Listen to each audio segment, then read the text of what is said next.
Russia ஒரு மிகப்பெரிய அளவுக்கு கவுண்டர் ஆஃபென்சிவ்க்கு ரெடி ஆகிட்டு இருக்காங்கன்றத சமீபத்திய பதிவுகளில் நம்ம பார்த்துட்டு இருப்போம். உக்ரைன் கிட்ட இருந்து இப்போ வந்திருக்கக்கூடிய ரொம்ப பெரிய ஒரு கிளைம் என்னன்னா, 400 ஸ்கொயர் கிலோமீட்டரை ஜனவரி மற்றும் பிப்ரவரி மாசத்துல நாங்கள் பிடிச்சிட்டோம். 400 ஸ்கொயர் கிலோமீட்டர்னா ரொம்ப பெரிய விஷயம். ரஷ்யா வந்து ஒரு 6 மாசமா கஷ்டப்பட்டு பிடிச்ச பகுதிகளை வெறும் 2 மாசத்துல உக்ரைன் ஒரு கவுண்டர் ஆஃபென்சிவா ஆரம்பிக்காமலே பிடிச்ச மாதிரி ஒரு சூழ்நிலையை தான் அது உருவாக்கும். அதுவும் இவங்க எந்த இடத்துல பிடிச்சதா சொல்றாங்கன்னா, நெப்ரோ பெட்ரோவஸ்க் ஜாப்ரோசிஷியா பகுதியை தாண்டி இருக்கக்கூடிய ஒரு 5வது மாகாணம். அந்த 5வது மாகாணத்துக்குள்ள ரஷ்யா யுத்தத்தை நடத்தலன்னு இவ்வளவு நாளா சொல்லிட்டு இருந்த உக்ரைன், உள்ள எந்த விதமான கிராமத்தையும் ரஷ்யா பிடிக்கலன்னு சொல்லிட்டு இருந்த உக்ரைன் இப்போ திடீர்னு பார்த்தனா இல்ல ரஷ்யா வந்து இந்த இடத்துல இவ்வளவு இடத்த பிடிச்சு வச்சிருந்தாங்க, இப்போ அந்த 400 ஸ்கொயர் கிலோமீட்டரையும் நாங்க பிடிச்சிட்டோன்னு அப்படியே பிளேட் இந்த இடத்துல மாத்தி போட்டுட்டாங்க. ஸோ இந்த பதிவில் இது சம்பந்தப்பட்ட சில முக்கியமான தகவல் அண்ட் பிரான்ஸ்குள்ள இருக்கக்கூடிய ரஷ்யாவோட ரொம்ப முக்கியமான ஒரு மிசைல் மேனுஃபேக்சரிங் பிளான்ட்ன்றது உக்ரைன் ஸ்டார்ம் ஷேடோவை பயன்படுத்தி தாக்கி இருக்காங்க. இது ஒரு நாளைக்கு முன்னாடி நடந்த சம்பவம் தான். ஆனால் இப்போ ஸ்டார்ம் ஷேடோன்றது பயன்படுத்தப்பட்டது அதிகாரப்பூர்வமாக அறிவிக்கப்பட்டிருக்கு. இது ரஷ்யாவோட ரொம்ப பெரிய ஒரு ரெட் லைனை கிராஸ் பண்ணிருக்கு. ஸோ இது சம்மந்தப்பட்ட அப்டேட்ஸ் இந்த ஒரு பதிவில் பார்த்துலாம். எல்லாம் ஈரான் வார கான்சன்ட்ரேட் பண்ணிட்டு இருக்கப்போ சைலண்டாக நிறைய விஷயங்களை ரஷ்யா உக்ரைன் பண்ணிட்டு இருக்காங்க. ஸோ வாங்க வீடியோக்குள்ள போயிடலாம். நான் உங்களை இருக்கேன் தம்பிக்ஷன் டிபி ட்ரெண்டிங்ஸ்.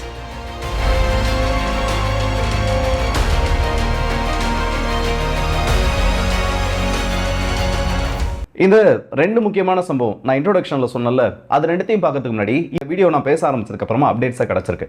அதை முதல்ல பார்த்து முடிச்சிடும். ஏன்னா அந்த அளவுக்கு முக்கியத்துவம் வாய்ந்ததா அது இருக்கு. நிறைய எக்ஸ்பர்ட்ஸ் ட்ரம்ப் அவர்களோட ஒரு சமீபத்திய பேச்சை ரஷ்யாவுக்கு முழுக்க முழுக்க ஆதரவாக இருக்கிறதா பார்க்குறாங்க.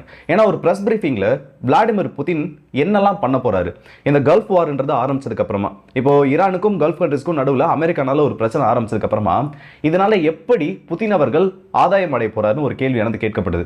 அதுக்கு ட்ரம்ப் அவர்கள் என்ன பதில் சொன்னார்னா, இல்ல இதனால வந்து புதினுக்கு ஏற்படக்கூடிய லாபத்தை விட ரஷ்யா வந்து இதனால லாபம் அடையறதை விட உலக மார்க்கெட்டை ஸ்டேபிளா வைக்கிறதுக்கு ரஷ்யாவோட ஆயில் ரொம்ப தேவையா இருக்கும். ஸோ அதனால பார்ஷியலா ரஷ்யா மேல போட்டிருக்கக்கூடிய அந்த சாங்ஷன்ஸை கொஞ்சமா லிஃப்ட் பண்றதுக்கான ஒரு வாய்ப்பு இருக்கு, அதுக்கான ப்ராசஸ்ல நாங்க இறங்க போறோன்ற மாதிரி ஒரு வார்த்தையை சொன்னார். அவர் சொன்னது அந்த ஒரு இடத்துல மட்டும் எதிரொலிக்கல, உலக அளவில் இருக்கக்கூடிய ஆயில் மார்க்கெட்ஸ்ல எதிரொலிச்சது. இதன் காரணமா ரஷ்யாவோட க்ரூட் ஷேர், அந்த நிறுவனங்களோட ஷேர் எந்தெந்த நிறுவனத்துல அமெரிக்கா அவங்களோட சாங்ஷன் லிஸ்ட்டுக்குள்ள கொண்டு வந்தாங்களோ, எந்தெந்த நிறுவனங்களை தடைப்படுத்தப்பட்ட நிறுவனங்களை அறிவிச்சாங்களோ அது எல்லாமே இப்போ பாசிட்டிவா மாற ஆரம்பிச்சிருக்கு. நிறைய எக்ஸ்பர்ட்ஸ் இப்போ என்ன பேச ஆரம்பிச்சிருக்காங்கன்னா, இந்த ஈரான் பிரச்சனை முடியறதுக்குள்ள அமெரிக்கா இந்த சாங்ஷன்ஸை மொத்தமா ரஷ்யாவோட க்ரூட் மேல இருந்து வெளியில கொண்டு வரதுக்கு ஒரு வாய்ப்பு இருக்கிறதா சொல்லியிருக்காங்க. இது டெம்பரரியா ரஷ்யாவை இன்டர்நேஷனல் மார்க்கெட் ஆக்சஸ் பண்ண வைக்கின்றதையும், இதன் காரணமா உக்ரைனின் மீது அடுத்த கட்ட தாக்குதலை ரஷ்யா தொடங்கிறதுக்கு இது வழிவகை செய்யும்ன்றதையும் வித் சில டேட்டாஸோட இந்த இடத்துல தெளிவாக காமிச்சிருக்காங்க. அது உண்மையும் கூட. ஏன்னா ரஷ்யாவுக்கு இன்டர்நேஷனல் மார்க்கெட்ன்றதுக்கு பெரிய ஆக்சஸ் கிடையாது. அவங்களுக்கு இருக்கக்கூடிய ரொம்ப பெரிய ஒரு மார்க்கெட் இன்னைக்கு யாருன்னு பார்த்தோன்னா இந்தியாவும் சீனாவும் மட்டும்தான். ஏன்னா இவங்க ரெண்டு பேர் தான் அவங்களோட ஒட்டுமொத்த எனர்ஜி இம்போர்ட்ல 25% அதிகமாக இன்னமும் ரஷ்யா கிட்ட இருந்து வாங்கிட்டு இருக்காங்க. அப்படி இருக்கப்போ இதை சான்ஸா பயன்படுத்தி ஏற்கனவே போயிட்டு இருக்கக்கூடிய கொஞ்ச நஞ்ச பெட்ரோலியம் ப்ராடக்ட்ஸையும் ரஷ்யா ஐரோப்பிய ஒன்றியத்தில் நிறுத்திட்டாங்கன்னா ரொம்ப பெரிய அளவுக்கு அவங்களோட ரிசர்வ்ஸா அவங்க இழக்க வேண்டிய ஒரு தேவையானது ஏற்படும். அது மட்டும் இல்லாம அமெரிக்கானால இந்த மாதிரி ஒரு சூழ்நிலையை மேனேஜ் பண்ண முடியாது. நினைச்சு பாருங்க, ஐரோப்பிய ஒன்றியத்தில் ஃபியூல் ஷார்டேஜ் ஏற்பட்டுச்சு, அமெரிக்கா ஈரான் வார்ல பிஸியா இருக்காங்க. இப்போ அமெரிக்காவில் இருக்கக்கூடிய ரிசர்வ்ன்றது அமெரிக்கன் மார்க்கெட்டை ஸ்டேபிளா வைக்கிறதுக்கும் இன்னும் உலகத்தில் இருக்கக்கூடிய சில மார்க்கெட்ஸை ரொம்ப பிரச்சனைக்குள்ள போகாம இருக்க வைக்கிறதுக்கு மட்டும்தான் அவங்களால யூஸ் பண்ண முடியும். அதையும் தாண்டி ஐரோப்பிய ஒன்றியத்தோட மார்க்கெட்டை ஸ்டேபிளா வச்சுக்கணும் ரஷ்யாவால மட்டும்தான் முடியும். இதை பார்கெனிங் சிப்பா ரஷ்யா மாத்துறதுக்கான ஒரு வாய்ப்பு இருக்கு. கண்டிப்பா அதை அவங்க செய்யவும் போறாங்க. இதை ஜெலன்ஸ்கி அவர்களும் வார்ன் பண்ணிருக்காரு. நீங்க வந்து மொத்தமா வந்து ஈரான் வார்ல கான்சென்ட்ரேட் பண்ணிட்டு இருக்கீங்க, ஆனா இந்த காலகட்டத்தில் ஈரானுக்கு ரஷ்யா மிசைல்ஸ் அனுப்புறதுக்கும் சான்ஸ் இருக்குன்னு இன்னைக்கு ஒரு புது குண்டை தூக்கி போட்டிருக்காரு. என்ன விதமான மிசைல்ஸ் அனுப்ப போறாங்கன்னு கேட்டா, டாக்டிக்கல் பாலிஸ்டிக் மிசைல் சிஸ்டம், நிறைய MLR சிஸ்டம்ஸை ஈரானுக்கு ரஷ்யா கொடுக்கறதுக்கு வாய்ப்பு இருக்கு. இதை கொடுத்துட்டாங்கன்னா அரபு நாடுகளின் மீது மிகப்பெரிய ஒரு தாக்குதலை ஈரானால தொடுக்க முடியும்னு இன்னைக்கு ஒரு வார்னிங்கை கொடுத்துருக்காரு. ஏன்பா இதுக்கெல்லாம் உங்ககிட்ட எவிடன்ஸ் இருக்கா? ரஷ்யா வந்து அதை பண்ண போறாங்க இதை பண்ண போறாங்கன்னா அதெல்லாம் அவர்கிட்ட இருக்காது. ஏன்னா பேசுறது மட்டும் தான் அவரோட வேலை. இவருக்கு ஸ்கிரிப்ட் எழுதி கொடுக்கறது யாருன்னு எனக்கு தெரியல. ஏன்னா அந்த நாட்டில் நடக்கிற பிரச்சனையை விட மிடில் ஈஸ்ட்ல இருக்கக்கூடிய பிரச்சனையை ரொம்ப உன்னிப்பா கவனிச்சிட்டு இருக்காரு. பேரலா அந்த பக்கம் பார்த்தோன்னா உக்ரைனோட ஊடகங்கள் கிட்ட இருந்து வந்திருக்கக்கூடிய ஒரு செய்தி, ஆக்சுவலா அது சொல்லி இருக்கிறது சில விஷயங்கள் உண்மை. நம்ம வந்து கம்ப்ளீட்டா வந்து உக்ரைனோட மீடியா சொல்றத எல்லாத்தையுமே போயின்னு சொல்லிட முடியாது. 400 ஸ்கொயர் கிலோமீட்டரை நிப்ரோ பெட்ரோவஸ்க் பகுதியில் ஒரு கவுண்டர் ஆஃபென்சிவ் மூலமா உக்ரைன் கேப்சர் பண்ணிட்டு தான் சொல்லியிருக்காங்க. ஆனா சில நாட்களுக்கு முன்னாடி இதே உக்ரைனோட ஊடகங்கள், உக்ரைனோட அரசு அதிகாரிகள் என்ன சொல்லியிருந்தாங்கன்னா, ரஷ்யா வந்து நிப்ரோ பெட்ரோவஸ்க், நிப்ரோனே வச்சுப்போம், இந்த ஒரு மாகாணத்துக்குள்ள இன்னும் வரவே இல்லை, எல்லையோரம் இருக்கக்கூடிய சில கிராமங்களை பிடிச்சிட்டதா அவங்க மிகப்பெரிய அளவு கிளைம் வச்சிருக்காங்க. ஆனா அது எதுவுமே உண்மை கிடையாது. ரஷ்யா அவங்களோட ஆர்ட்லரி மற்றும் ட்ரோன் ஸ்ட்ரைக்கை மட்டும் தான் இந்த இடத்துல பண்ணிட்டு இருக்காங்க. மற்றபடி ஒரு கிராமத்தை கூட பிடிக்கலன்னு பிப்ரவரி மாசம் இறுதி வரைக்கும் கூட ஒரு ஸ்டேட்மெண்ட் சொல்லிட்டு இருந்தாங்க. ஆனா இப்ப திடீர்னு என்ன பண்ணிட்டாங்கன்னா, அப்படியே அவங்களோட பேச்சை மாத்திட்டாங்க. 400 ஸ்கொயர் கிலோமீட்டர் பிடிச்சிருக்காங்கன்னா குறைஞ்சபட்சம் ஒரு 15ல இருந்து 20 கிராமமாவது ரஷ்யாவோட கண்ட்ரோல்ல அந்த இடத்துல இருந்திருக்கணும். அந்த 20 கிராமத்தையும் உக்ரைன் திரும்ப ரீகேப்சர் பண்ணியிருந்தா மட்டும்தான் இவங்க சொல்லக்கூடிய அளவுக்கு நிலங்களை இந்த ஒரு 2 மாசத்துல இவங்களால பிடிச்சிருக்க முடியும். சரி, ஓகே, நிலத்தை பிடிச்சது உண்மை. நானும் சொல்றேன், 200 ஸ்கொயர் கிலோமீட்டர் வரைக்கும், அதாவது 150ல இருந்து 200 ஸ்கொயர் கிலோமீட்டர் வரைக்கும் ரஷ்யா கஷ்டப்பட்டு பிடிச்ச பகுதியை உக்ரைன் திரும்ப பிடிச்சிட்டாங்க. காரணம், ரஷ்யா கார்கிவ் போன்ற பகுதிகளை ரீக்ரூப்பிங் பண்ண ஆரம்பிச்சிருக்காங்க. பனிக்காலம் மட்டும் முடிவடைகிறப்போ நிறைய பகுதிகள் சேரும் சகதியுமா மாறிடும். அந்த இடத்துல வந்து உங்களோட பீரங்கிகளையோ இல்ல உங்களோட காலாட்படை வீரர்களையோ அனுப்புறது ரொம்ப ரொம்ப ஒரு ரிஸ்கான டாஸ்க். அதுவும் இந்த நிப்ரோ நதிக்கு எதிர் திசையில் இருக்கக்கூடிய பகுதிகள், ஒரு ஆற்றோட படுகை எல்லாம் பனிக்காலத்திலையும் இல்ல தண்ணி அந்த பனி அதிகமாக உருக்கக்கூடிய நேரத்திலையும் என்ன மாதிரி ஒரு நிலைமையில சேரும் சகதியுமா இருக்குன்றது நான் சொல்லி தெரியவில்லை. நம்ம மழை காலத்தில் என்ன ஃபேஸ் பண்ணிட்டு இருக்கோன்றது உங்களுக்கு தெரியும். அதே மாதிரி ஒரு நிலைமை தான் இப்போ உக்ரைனுக்குள்ள இருந்துட்டு இருக்கு. ஸோ ரஷ்யா லிட்டரலி என்ன பண்ணிட்டாங்கன்னா, இந்த ஃபோர்ட்டிஃபைடு பண்ண பொசிஷன்ஸை விட்டுட்டு மீதம் இருக்கக்கூடிய இடங்களை விட்டு பின்வாங்கிட்டாங்க. இப்போ அதை உக்ரைன் பிடிக்கவும் ஆரம்பிச்சிட்டாங்க. தோராயமா 150ல இருந்து 200 ஸ்கொயர் கிலோமீட்டர் வரைக்கும் இப்போ பிடிச்சிருக்கலாம், அது உண்மையும் கூட. ஆனால் 400 ஸ்கொயர் கிலோமீட்டர் பிடிச்சிட்டாங்கன்றது ரெண்டுத்துல எது உண்மை? ஒன்று, ரஷ்யா பிடிக்கலன்னு சொன்னீங்க.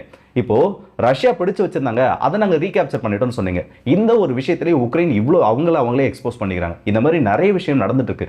ரஷ்யா பிடிச்ச பகுதிகளை இவங்க பிடிக்கலன்னு சொல்லுவாங்க, ஆனா திரும்ப அதே இடத்துல சண்டை நடக்கிறப்போ நாங்க ரஷ்ய படைகளை பின்னாடி விரட்டிட்டோம்னு சொல்லுவாங்க. அந்த ஒரு மொமெண்ட், இவங்க வசமா மாற்ற அந்த ஒரு மொமெண்ட் வரைக்கும் இவங்களோட தோல்வியை இந்த உக்ரைன் இதுவரைக்கும் ஏற்றுக்கிட்டதே கிடையாது.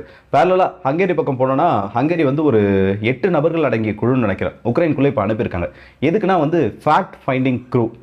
எதனால இந்த டுஸ்பா பைப்லைனில் பிரச்சனை ஏற்பட்டது, உண்மையிலே ரஷ்யாவோட மிசைல் ஸ்ட்ரைக்னால தான் அது வந்து டேமேஜ் ஆச்சா, இல்லை உக்ரைன் வந்து இந்த இடத்துல எதுவும் சாபட்டேஜ் ஆபரேஷன் பண்ணியிருக்காங்களான்னு கண்டுபிடிக்கிறதுக்காக அரசு மூலியமாக அனுப்பப்பட்ட ஒரு குழு. அதுக்கு ஜெலன்ஸ்கி என்ன தெரியுமா பதில் சொல்லியிருக்காரு?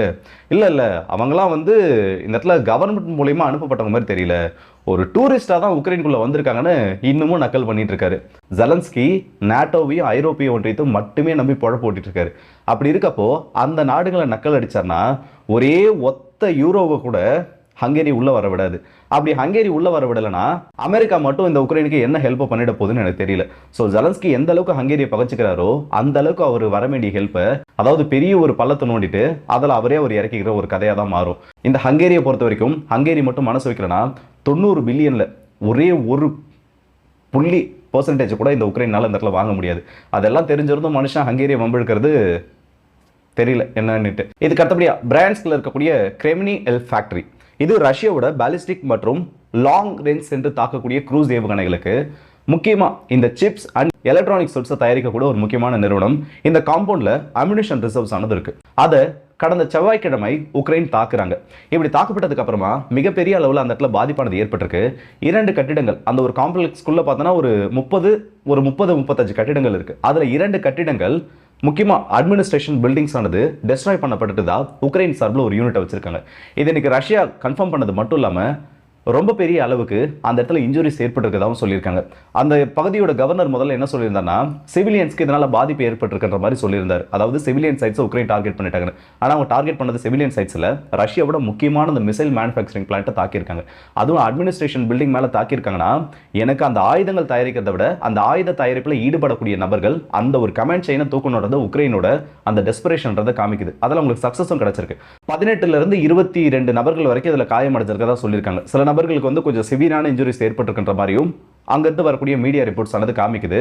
And for the first time 2025 பிற்பாதிகளுக்கு அப்புறமா முதல் முறையாக ஸ்டார்ம் ஷேடோ ஏவுகணைகளை ரஷ்யாவுக்கு எதிராக உக்ரைன் இதை ஒரு ஸ்ட்ரைக்கில் பயன்படுத்தியிருக்காங்க.